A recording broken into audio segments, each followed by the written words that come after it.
Okay, so as many of you know, Marcelo can't join us today. I don't know if he's like hidden in the background or something, but they had him and Vanya had a baby last week, end of last week, Vasco. So he's a little bit occupied. So in his place, I will help. So this will be the fourth. This is the fourth episode of the first series. So it's the final of this first season, but we'll have a second season, so I'll go through that a little bit later. So just going through what we've already talked about in the last three. So Marcelo went through the tips and tricks. Jorge went through parametric design. I went through parametric profile, and then today, so I've already changed the name. I'll go through building materials. So how do you kind of tips and tricks on how to use building materials and how to add some additional data to them. So how to build up building materials and original specifications. So feel free to ask questions along the way. Zait and Chita hopefully will yell at me if there's any questions that I don't see to help me out. Yeah, we will take care of the questions. Yeah, don't worry. Thanks, Chita. Thanks. Okay, so hopefully you can see my screen. Yep. Okay, so I've just put together this quite basic house. I don't think I'd be an architect with this, but I just wanted to get some using some building materials, some composites, some doors and windows, just kind of some typical elements, for example. And so I just got this palette sort of sits over. Okay, so we're all familiar, I think, with element schedules. So an element schedule, we can output sort of volume of an entire wall, or the length of a wall, the height of a wall, the thickness of a wall, the surface of a slab, for example, how many windows and doors, so things like that. Today we'll go through a little bit more about components, but before I do get into there, I'm just going to go into the building materials dialog. So we'll have a look at this. So here I'm in building materials. So building materials were introduced back in ARCHICAD 17, and it pretty much kind of cleaned up how the representation of elements. So everything was sort of set element by element, but this kind of a super attribute, I guess. So if we take a look at one building material, so for example, concrete, we've got we've got two columns. One represents, so the first little column represents the cut, and then the second column represents the surface. So here, under the structure appearance, so when it's cut, what kind of fill do you want to see? And then on the outside, what surface is going to be used. So this used to be called, I think, material back in the day. So this will indicate how it looks like on the outside. And for the cut fill, we have a foreground pen and a background pen. The fill orientation, so here, for example, if you have a wall with kind of rigid insulation, kind of that wavy insulation, then you can choose basically to element origin. So, or no, actually fit to skin for that one. So here you can kind of determine how the hatching, so for example, if it's just diagonal hatching, do you want it to be based on project origin or origin of the elements? So this is quite useful to determine how that cut fill will appear, notably on walls, for example, because normally that would be cut on floor plan. The intersection priority, so this is really important, and I'll show you an example just shortly. And new in 23, the classification properties got a lot more expanded from previous versions. So previously you could set just the ID, manufacturer description, the participates in collision detection. I'll go through that in a little bit. And the physical properties. So the physical properties, these are used for the Eco Designer. So when you're doing using that tool, then these play a role for this. We can also extract this information on the schedules as well. So in 23, can now get more detailed and actually expand this with a lot more information. So here we've got classification. So just like you would for an element. So for like last week, I was making sort of kitchens and sort of sofas and bookcases and stuff. And it was always good to change that to, say, furniture. So rather than classifying it as the original element, like a beam, then you'll classify it as a furniture. And then when you create a component schedule, then you would use this classification. So I'll try to go through each of these a little bit in more detail, try not to overwhelm. So let's have a quick look at just this intersection priority. So just to explain this a little bit more. So here in this list, you can see that the priority list has this kind of bar sort of to show the strength. And what I can do is actually sort by this list. So highest strength at the top or lowest. And when you sort by strength, then I can actually drag and drop these. So if you see something going, that's not as strong as it should be, then you can easily just drag it to a different position between another building material.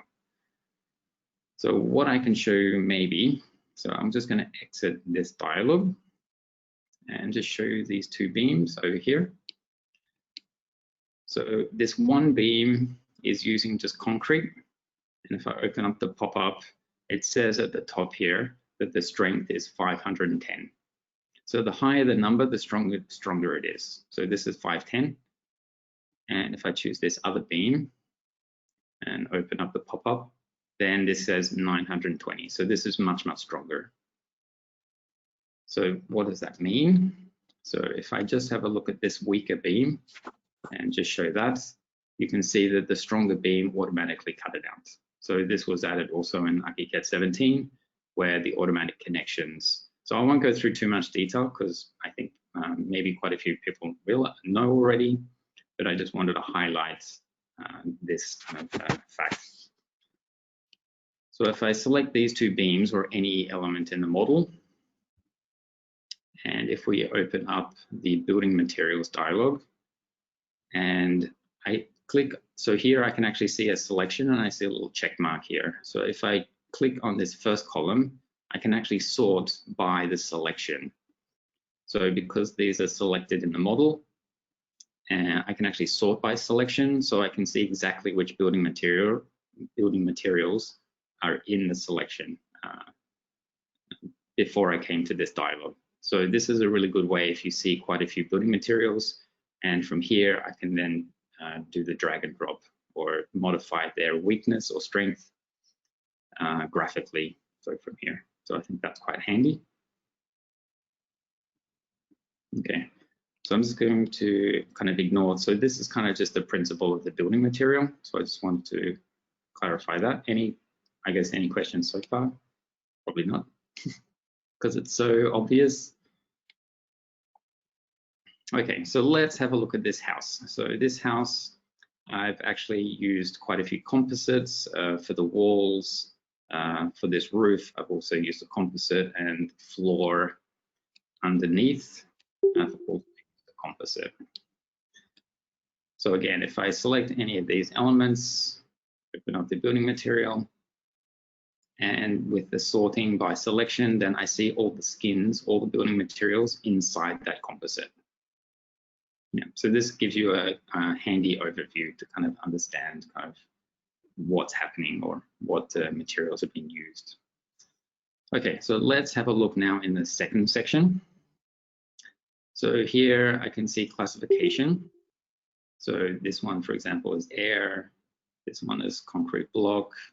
And this one also concrete block. And this one also gypsum plaster. So just like classification for elements, if I open this up, it actually includes all the classifications, at least for the international template. And there's a specific folder or tree just for material. That's all? Yes, me?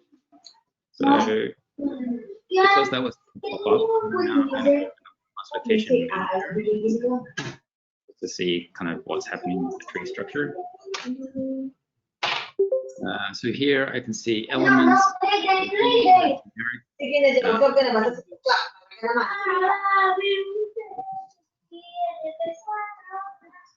They have some music in the background. Yeah. Sorry, I'm just going to mute those, but I hope you'll be able to unmute. Okay, if you want to unmute, you should be able to unmute yourself, if that's okay. Yeah.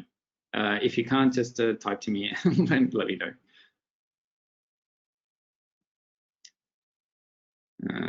Okay. So here in the classifications, again, this is based on the international template. So our template coming up for 24 will probably be slightly different, maybe. So here we have elements, and then we have a whole group just for materials. So for example, glass, we have different types of classifications for glass. Concrete, we have then a lot of subcategories for concrete.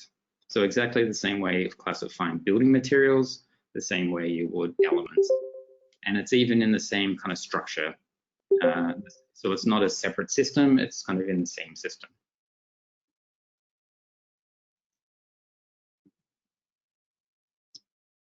Okay, so let's have a look back at the building materials. Okay, and yeah, back to this concrete, just to use as kind of the default. Okay, so it's classified as concrete. If we have multiple classifications, then these would appear here, so same as for elements. And because this is classified as concrete, then there's certain properties that are then linked to this concrete, this classification. So the ones without any icon, these are built in, so these are fixed. And then we have these ones in these folders, which are then properties directly linked to these classifications for materials. So let's add some data, for example, so concrete. So let's have a look at what is built in, and then maybe we can add some.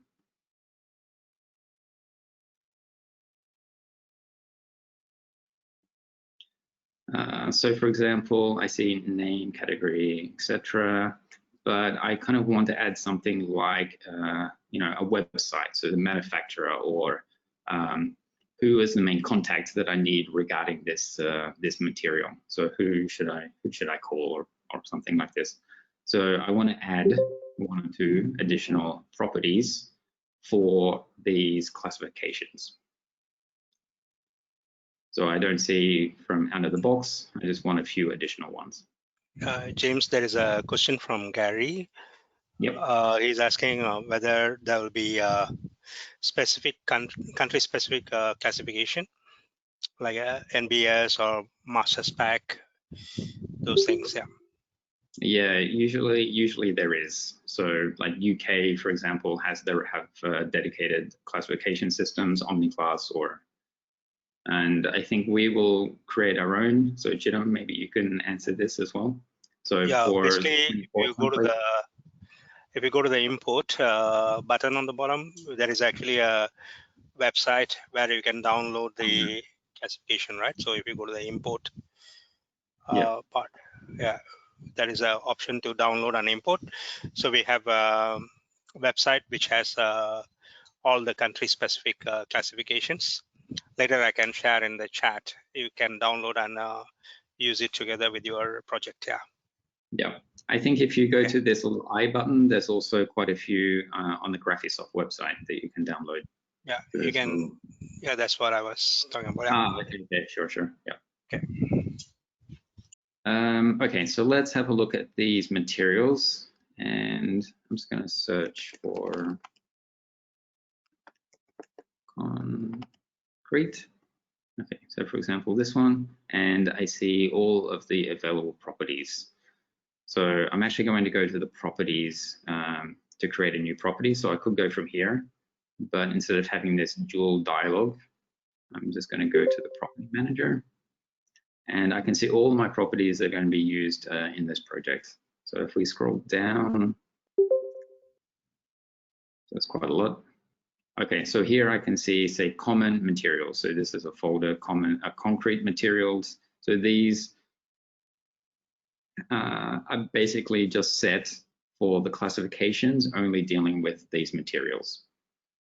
So you could actually have a classification and a property that actually is used for elements and materials. I think it doesn't really make sense. So I think it's better to keep them kind of separate and as per the template as well. So here I want to make a couple more. So I'm just going to use common for now. So I'm going to go new, and it's going to be placed in this folder. So let's say websites. So we're going to have a website for the manufacturer. Manufacturer website, and click OK. So I've created a new one. Just going to click check the available for classification. So what I'm going to do is just copy from one and paste into this one. So I could have duplicated one, but I created a new one, which then is blank. But I just wanted to copy all the classifications from one of them into this new one that I created. So because I don't want to go through manually and check all these. So let's check the definition. So I could write a description just for my reference or any of my colleagues' references. The data type, we have quite a few options, but for this, it's just going to be text. So therefore, we'll keep it string. And it's going to be a different website per material. So for the default, I'm going to say undefined. So let's try this one first. So we can create more later, but let's just create one for the moment. So again, it's I placed it under the groups for the materials. I made sure that the classification is matching only material classifications, because it doesn't matter for elements. And I've just set to string, which is sort of text. And I've just said the default is undefined. Okay, so I'll click OK. So if I select this element, then I actually won't see that new property, because it's only available for materials. So if I go to this concrete again and scroll down, so here is this new property that I just created called the manufacturer website. So currently it's undefined. So I'm going to switch it to custom, which then allows me to actually input data here into this. So I'm just going to go through to a website. So here I've got a website from Reba, product selector. So this is based from the UK. And I'm just going to go browse. So browse product listings. Scroll down a little bit so I can see quite a lot here. And under general products, I can see concrete. So if wherever you have, say, a specification or the manufacturer's kind of website, okay, for concrete, maybe the distributor or something like this, like who's going to pour it, or where are you sort of buying it from. So once I've got some details, I'm just going to get this web address, copy it, switch back to ARCHICAD, and for this one, I'm going to paste. So here it's the HTTPS, etc. So and the URL. So if I go to anything else, for example, brick, then I can see the brick is still undefined. So I've only added this web address for this one concrete. Yeah. So it may make sense for all the concretes, but depending on the site. So you could use the same result on the same website.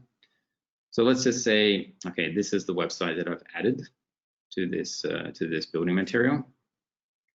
And so for the manufacturer, I'm going to say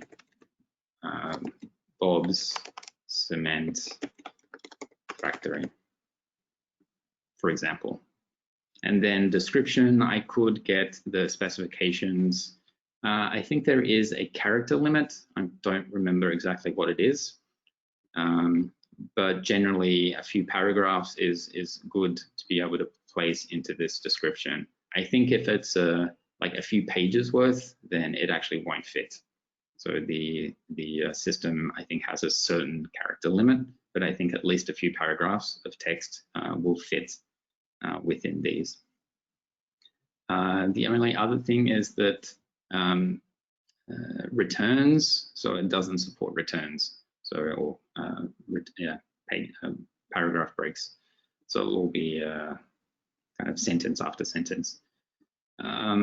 So one way kind of around that is maybe to use different descriptions, so a description 1, 2, 3, for example, if you need to sort of split up that that specification. So let's just try with this.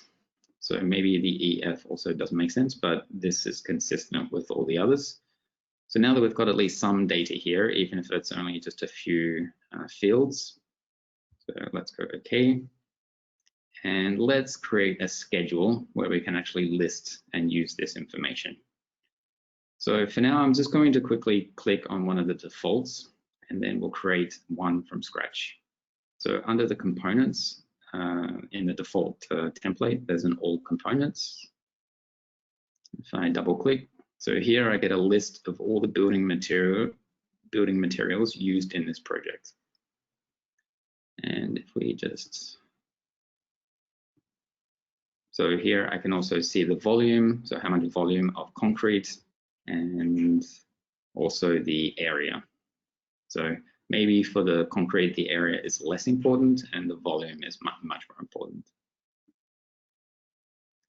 Okay, so in here I can see also the classification. So what I'm going to do is create a new schedule and then use some of that custom data that we just added to see in this list. I'm going to go to my scheme and I'm going to create a new one, and this is going to be a new component one. So I'm going to call this materials lists. So, okay. For now, I'm just going to, because it's only quite a small house, so I'm just going to pick everything for now. And I'm going to start adding some fields. So for example, so under building material, we have all of that information. So I want, for example, the building material name, maybe the building material ID. We also have the description, and we need to add that custom data, so that website. So if I search websites, I think it was, yeah, this one, so the materials one. So this was the one we created a little bit earlier. So I'll add this manufacturer website as well. I just need to rearrange. Yep. James, there is a question on whether we can get the quantity by material layers. Kale was asking for the composites, the materials quantity are calculated according for each skin or whole. Yeah, so this existing one is only filtered per building material. So this is basically lumping all the concrete regardless of which wall, but you can add other criteria or other fields to split this into the different elements. So this is lumping everything up just because of the system, but I could add some more fields to break this concrete down into the different element types. Yeah, so you need to get a different schedule to get that, right? So yeah, you can so get in it. this component schedule, I would have to break this. Okay. So they'll have to add.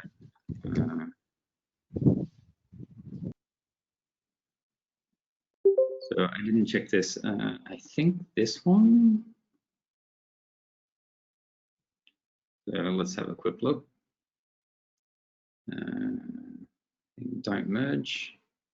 Yeah, so this is not per wall. This is currently per wall type, but I could add the element ID as well to break it down further. For example, in all the wall types that are this double 50 block cavity plaster, for example, the concrete filler, So for example, yeah, there's two, I think one of these is a beam. So the concrete is split per composite type, but if I need it per element, then I can split that up further. So depending on which level you want to split it. So based on the wall type or the composite type or per element. So it depends on what kind of makes sense. So I think for walls, like if they're all the same, then maybe just by the composite type is good. So it depends on kind of.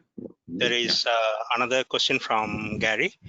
I don't think we can add new parameters to be used with building materials in ARCHICAD 22 since there is no link. Correct. Yeah, let me finish the question. Yeah, since there is no link to building materials in Property Managers ARCHICAD 22, ARCHICAD Classification 22, any workaround in 22? For 22, one workaround would be to upgrade. So in 22, you only have the ID, manufacturer description, and this one. So we only have a limited set. So if you need some data, you would have to use the fixed set in the building material. You can use element properties, right? Yeah. To a certain extent, you can use element properties, yeah. Yeah, but if it's a composite, then it's kind of too much detail maybe in the element, but depends what the property is. Yeah. And there is also a question asked by RJ earlier. I'll just, I already answered, but I will just read it through. He was asking whether classification is used by BCA or locally. So the answer is no. There is no such classification locally available, but some projects are using OmniClass. Depends on the project, the client. And Catherine and Ian and Catherine also answered that there is no such at the moment, but if INPQS comes, there may be an option to use that maybe in the future, right? So Ajay also asked whether what classification to use to bring to Solibri. So I did answer to him that they can use ARCHICAD classification itself. Then you can use that to classify into anything in Solibri. Yeah, those are the answers. Yeah. Cheers. Okay. Thanks. Carry on. Okay, so let's go to the new list that we created. Okay, it's a little bit ugly. So let's resize the columns. So I'm just gonna go to the little dot and automatically resize to fit content. Okay, so that's a bit neater. And here, okay, and then I'm just gonna go merge. Okay, so here I see the concrete. I actually added to the manufacturer, not to the description one. So I'm just gonna modify that. So under my scheme, I don't need the description. And I'm gonna add the manufacturer as the information that I added in earlier. Okay. Sorry, just move the position. So it's after the name. Okay. So here I can see, so this is the custom text that I added to the manufacturer. For any link, so it automatically detects, I think if it includes either the HTTPS or the HTTP or www, so if it's kind of in a web-based format, then I can actually click from the schedule and open directly into the browser, so from the schedule itself. So I'll show you, then this also applies if you place it, which I might show you in a second. So we can place this onto a layout and also in a PDF. This will also work. So I might show you that shortly. Okay, so this is how we can add some detail. Obviously, if I don't want some of these materials, then I could filter them out based on the criteria. So if I didn't want certain materials or something, then I could use the criteria here to filter my list. So currently it's just going everything in the project or every building material in the project. Okay, so now that we've got some custom info, I'm just going to go to a layout. So for example, my ground floor. Just going to move the floor plan to the side, and from this list, I'm just going to make a view from it.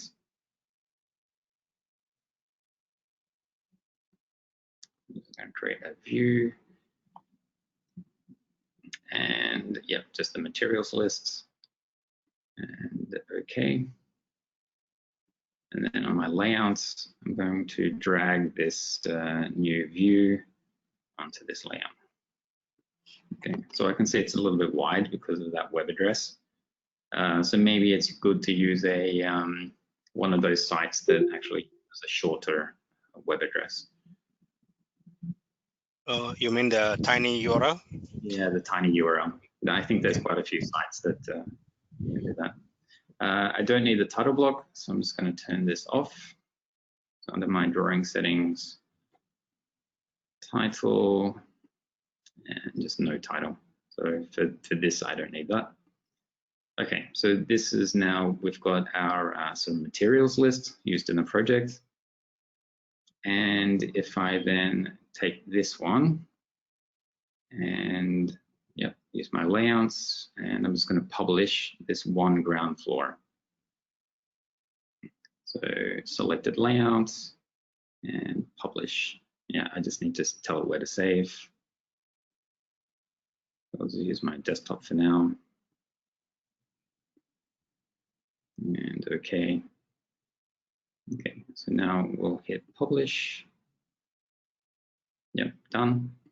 And new also in 23, so I can just right click and say show in Finder, so I don't have to search for it. And then I'll open. Okay, so here I've got my list, and because it knows it's a URL, then it's actually clickable. So it'll actually go directly to the website from the PDF. Unfortunately, it doesn't, so the hand changes, but it doesn't show, unfortunately, at least, I'm not sure if Acrobat will do it, but at least in preview, it doesn't turn blue without underline. We can change the font color, right? To make it show there's a link. So it looks a little bit more, something like that. Yeah, so we can try, say, choosing a blue, but then everything's going to go blue. Yeah. So, yeah, it's just a little unfortunate that it doesn't show directly like a link, but it is a link, so it does recognize it. So that's good. Any further questions, Chida? Yep, one from Gary again. So it is more about the finishes of the column. So the column tool, we can set one veneer as a finish. If more than one, then we had to use the profile tool, right? So will this be addressed in future version of ARCHICAD? Similar to Beam, we do not have standard tools to add plastering. So how looking into the future?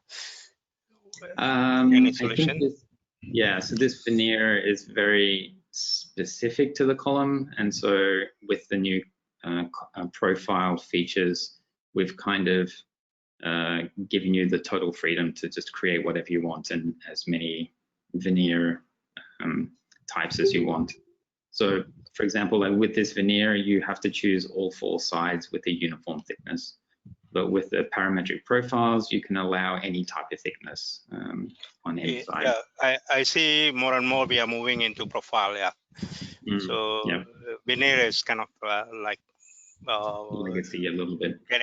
Getting slower, like going out and moving into profile more. Yeah. So it's unlikely this will go into beams, I think. Yeah. And the next question from Gary is on interoperability with Excel. Interoperability with Excel. This schedule, does it work with Excel? Yes. So what we can do, okay, I should like publish it, but I'll just do it like, for example, save as. I'm not fully, so I don't know macros and stuff like that of Excel. you can export directly as an Excel, or you can do it as a tab text, and then you can get an Excel that then with a macro reads that tab text document. And so as soon as you update the document, maybe Chidam, you know a bit more about it? Yep. Yeah, there is this guys who have shared a lot of YouTube videos, Contra Beam. I can share some of the videos. They use the tab text and they use that as a base database. And then they create macros to read it and format the bill of quantity from there. So it's all the same information. You're just reading from the text file. That's all. Yeah, always read from the text tab text file, and then format according to the bill of quantity. So there is a series of video from this Contra Beam. Yeah. So we can really share good. that links. Yeah. But Gary have a few more questions following that.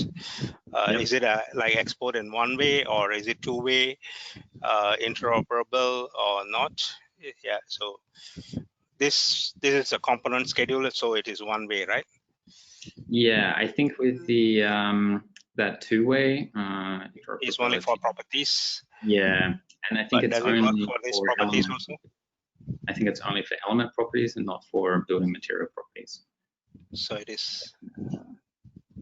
Can you try? Yeah, so this export and import. I think it's only. Can you try to export the schedule you created just now?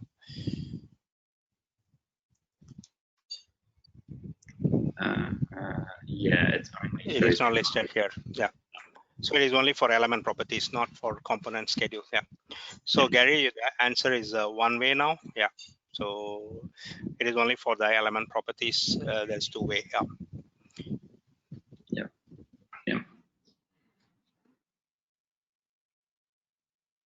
You didn't have more questions? That's it. Yeah. This was generally what I wanted to show for this session. So I could do another session maybe in the future to go through then the surface schedule. So then this is a different layer again. So just with the paint surfaces, but this will take a little bit too long, I think, for this session.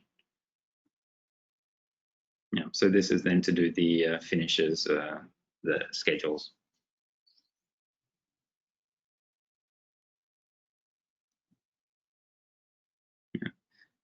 So no further questions.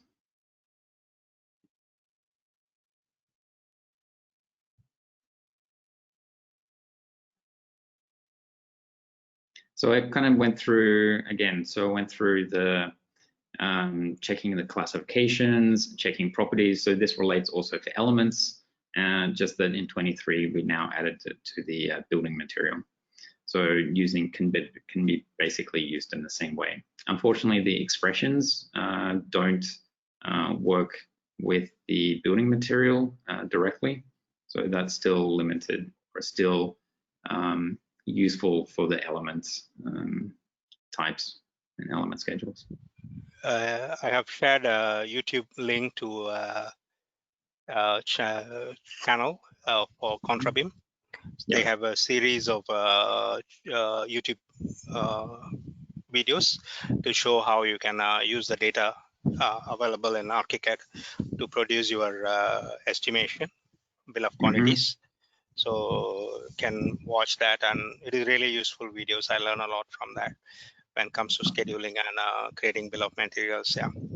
Okay. One thing that I briefly mentioned before, so under the building materials, so we've got this checkbox.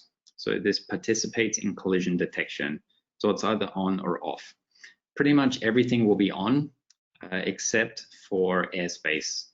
So if you have a pipe or duct running through a cavity of a wall, for example, and you do the collision detection, then it won't recognize that as a collision. So it'll consider it as empty space. And this is also useful for export to IFC as well.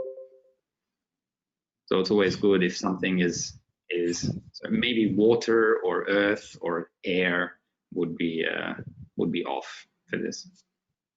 Yeah. James, there is a question from Wei Sang. Just want to know whether there are any recommendation on what type of materials to be placed in higher priority? If we have a look at just from out of the box, then things like metals. So you wouldn't want something cutting through metal, because then obviously you have to cut out the metal. So usually the metals are highest priority, and the lowest tends to be things like nature. So water, sand, gravel, soil, etc. Or things like gypsum, which are very easy to be able to cut out on the site. Yeah. So that's kind of generally the rule, and then concretes and stuff are kind of on the higher side. Yeah. So for me, basically, I use the default one comes from ARCHICAD template. I will not play that much, but of course, a real project, you need to create materials. So whenever you create material, the good practice is to take one very close to the one material you are going to create, duplicate the properties from there, and then you create the property. Then you don't really mess up the material priority or material properties. That's a good practice, actually. Yeah. Right. I often see users with two building materials. So, for example, like an airspace that is very weak and an airspace that is very strong. So, if you can imagine, you can also use an airspace building material to cut through to make kind of openings. Less so now with the new opening tool, but you could have sort of any shaped, for example, beam. That can cut through something else, and so you can use airspace, for example. So because it's kind of invisible, so that's kind of a good technique as well. There is a few more questions coming. One from Gary. How would you deal with formwork since this is not part of the building materials? You want to answer? I would still say that the formwork still needs to have like timber, so it still uses a material. Okay. It is not modeled, right? So sorry, it is not modeled. The formwork will not be modeled in the actual building. It wouldn't, or like to show the different stages or something. No. Okay. Yeah. So basically, just to answer Gary, my point of view is when you want to schedule the formwork is mostly the area. So there is an option in ARCHICAD finishes schedule. You can actually get the exposed surface area. So you can just restrict by concrete and get the exposed surface area that will give you the formwork area for you. So we have written a blog article on it. So later I can share with you on the link here, right? So I can share the link for you. So that's how we can get the quantity for the formwork. So you don't need to model it. Just based on the existing concrete elements, you can get the quantity. Okay. Right? Okay. That's one. And from Bindi, if the building materials are cut out by another one with a higher priority, would the volume calculated in the schedule reflect this? Yep. Yes, totally. is the answer. Yes, is the answer. Yep. Okay. And Jan and Catherine also answer for Wei Sang. Think of how you would construct it. That's a very good answer. Yeah. So basically, when you decide the material priority, we have to think of how we really construct it, whether we keep the material or cut the material. Right. So that's and feel free, like if anybody wants to open up their mic, feel free to open and chat. So that's all. Yeah, sure. Yeah.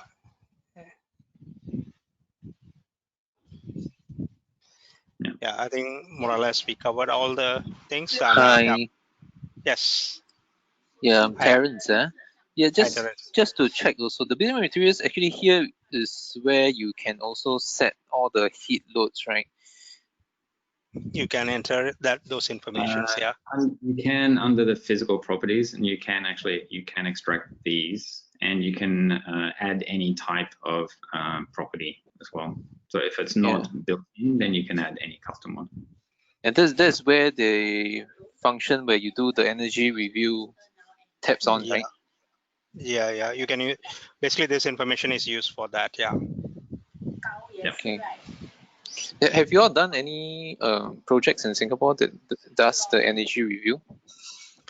Not, I'm not aware of one. We tried, basically I work with BCA to evaluate our tool. The answer is like, it is more like calculating energy usage. The eco designer star we have in ARCHICAD is more for energy usage rather than complying for the green mark thing, right? So that was the reason. Yeah, so it is not used in any project that actively. Yeah. Okay, thanks. It's also a But little bit. Yeah, sorry, James. Yeah. But you can export to GBXML. ARCHICAD allow you to export to GBXML, which can brought into any evaluation tool to calculate energy evaluation. So the GBXML will carry all these informations. Yeah, James, sorry, you can answer. No, you covered it. So it's really good. Sure, Thanks. Okay, sure. Any other questions? You can, as mentioned by James, you can open up on the mic and then ask. Yeah, but I have a question.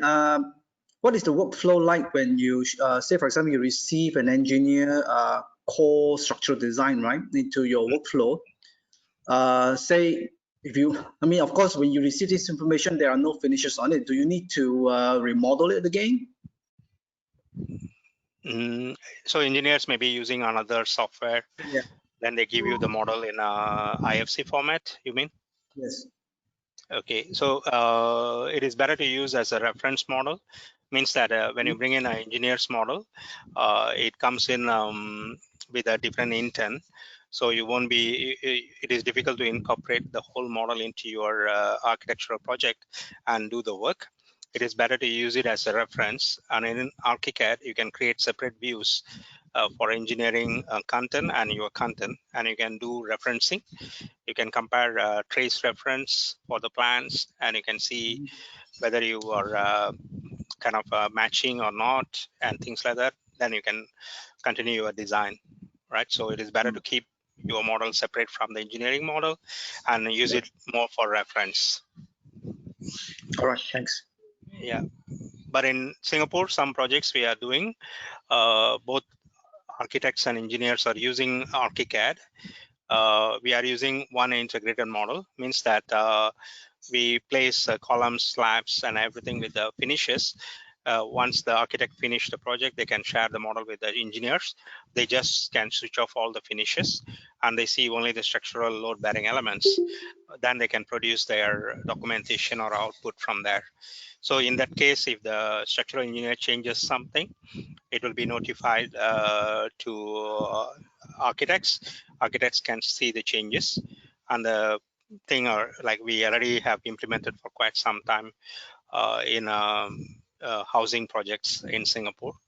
We are quite familiar with the process if anybody want to implement.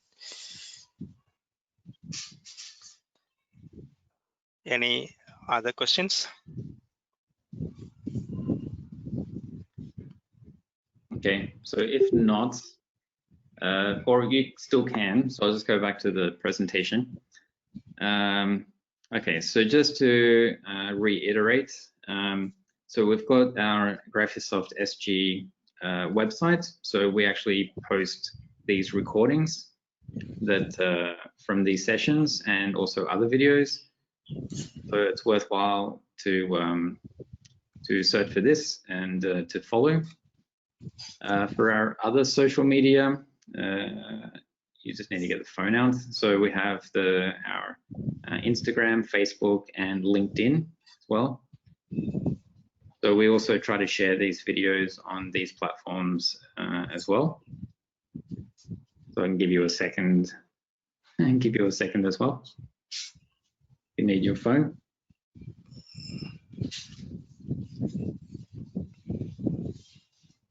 And coming up, we are actually GRAPHISOFT, so as a global digital event, we've got Building Together. So here we'll actually announce quite a lot of new things. So I would recommend everyone to register for this. So this is on the 8th and 9th of July. So this is coming from mostly from our headquarters. So they'll be sort of organizing it regarding all of our new stuff for this year. So I can't say anything yet. Thing you can mention is the building, right? The building is in our region. You want to say that? Yeah, yeah. So this tower is designed by an Australian architectural firm in Kuala Lumpur. So it's the tallest. It's the second tallest building in the world, I think. Isn't that right, Chidam? It's the second tallest, or? I think so. I need to get more information. Sorry. Yeah, Yes, I'm not the sure. second tallest building in the world. Yeah, It's Gary already mentioned the name Madaka 118. Yeah. Yeah. So I think it's over 600 meters.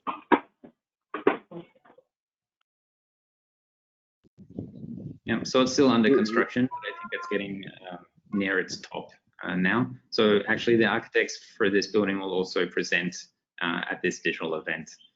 So I think it's really worth, will be really worth registering and watching. So I can give you another second to get the QR code. We'll also post on our social media as well regarding this event. Just to help us out, okay, so a lot of QR codes, sorry. So to help us out, it also helps just to give some feedback to us so we can improve on our upcoming series and sessions. So regarding content that you sort of want to really delve into, what you want us to delve into, or if you want to present yourself to the community, so you can also suggest to us. So this is really helpful for us just to get a bit more information.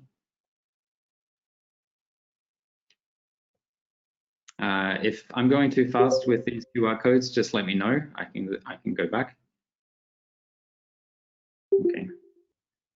So also we have training courses. We have our basic training, so next week, and then the week after we have our advanced modeling classes. So there's still seats available for these.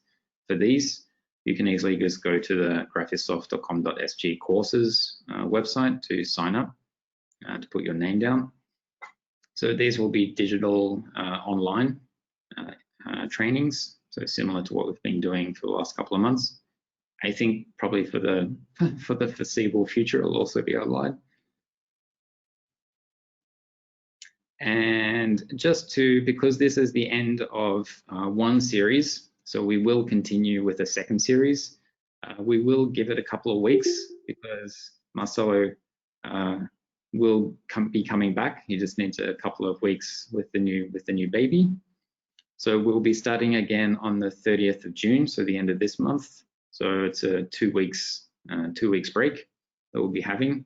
We haven't finalized all of the details yet, but this will be being publicized, I think, from Julia. So she'll be sending out information regarding the upcoming series. But it will be on Tuesdays as well, same time, 5 o'clock. So thank you. So if any further questions or any information, maybe a QR code that you didn't quite get, just let us know now. One thing for everyone is I posted a few links on the chat window. So please check on the chat window and copy those links to understand, more about quantity takeoff and material things. Yeah.